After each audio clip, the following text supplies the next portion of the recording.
Is this all there is to life?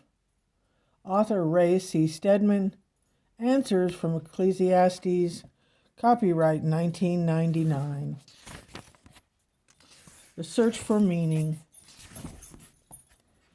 Ecclesiastes, mystery book of the Old Testament. Does it teach us to eat, drink, and be merry, for life will soon be over? Some think it does. Does it deny life after death? Some have read it that way. Why is it the most often quoted? Bible books by atheists and religious skeptics? Certain statements in the book seem to appeal strongly to such scoffers. What shall we make of this strange book? We must see one thing right from the beginning. This book is an examination of secular wisdom and knowledge. The book clearly states at the onset that it limits itself primarily to things that are apparent to the natural mind. One of its key phrases and the continual repetition, under the sun. What advantage does man have in all his works which he has done under the sun? We find this phrase used again in verse 9. It is the limitation put upon this book by the author himself.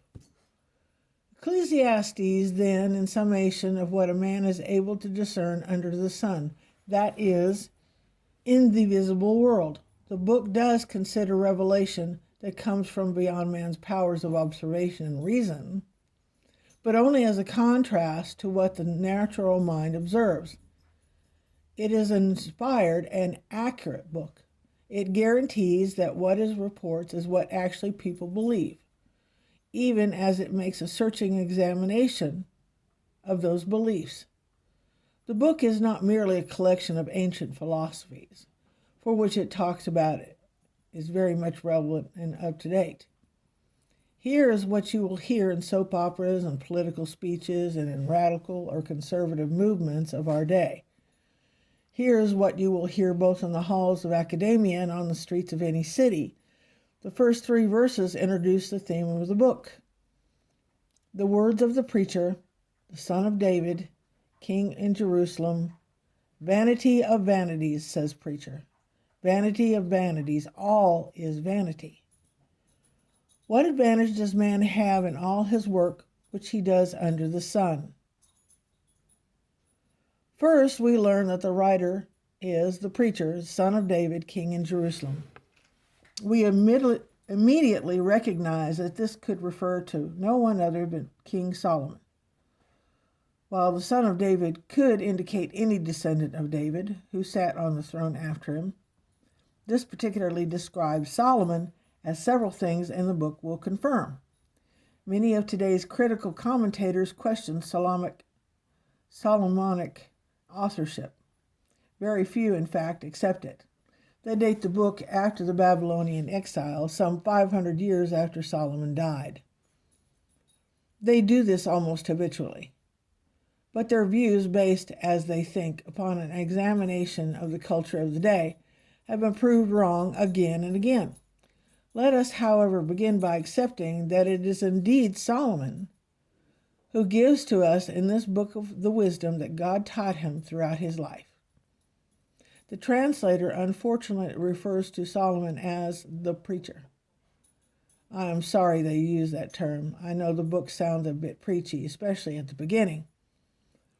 On reading the 2nd verse, it would be easy to affect a stained glass voice and moan, vanity of vanities, all is vanity. Modern audiences would immediately tune out.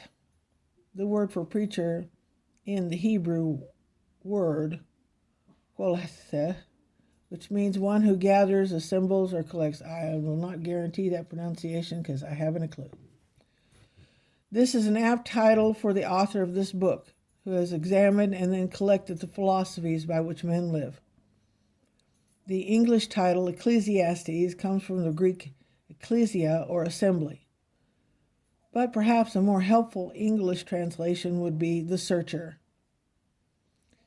Here is a searching mind that has looked over all the life and observed what is behind the actions of people. That is the word which we will use whenever the word preacher occurs. It is not really a preacher or a proclaimer, but a searcher and assembler that is in view. You do not have to read the last chapter to find the result of his search, because he puts it right here in 2 verses. Vanity of vanities. Vanity, that is what he found. Vanity here does not mean pride of face. Many women and sometimes men spend a lot of time in front of mirrors. Not only do they finish what they need to do to make themselves presentable, but they take time to admire it. We call this as self-admiration, vanity, pride of face. But that is not what the searcher is describing. The original word means emptiness, futility, meaninglessness.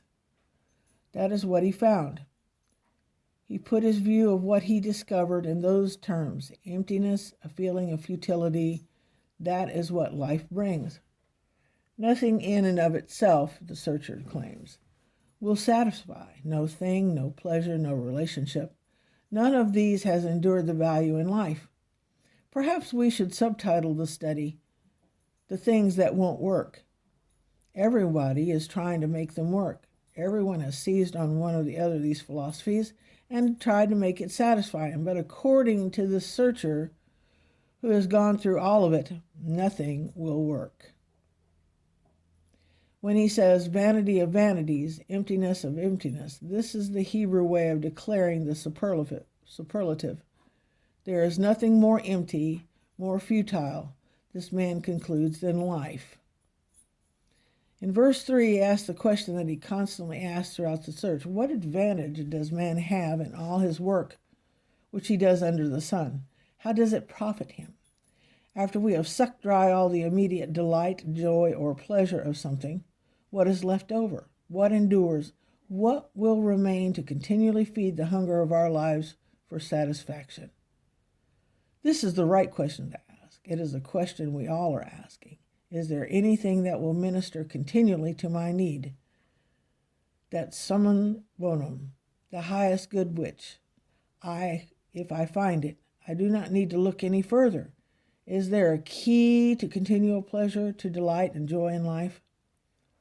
The searcher raises his pertinent question right at the beginning.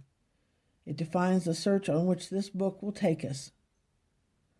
Verses 4 through 7 describe the sense of futility that nature gives us as we live, and verses 8 through 11 speak of the frustrations that everybody feels in facing life. Generations come and generations go, but the earth remains forever. The sun rises and the sun sets and hurries back where it rises. The wind blows to the south and turns to the north, and round it goes, ever returning on its course. All streams flow into the sea, yet the sea is never full.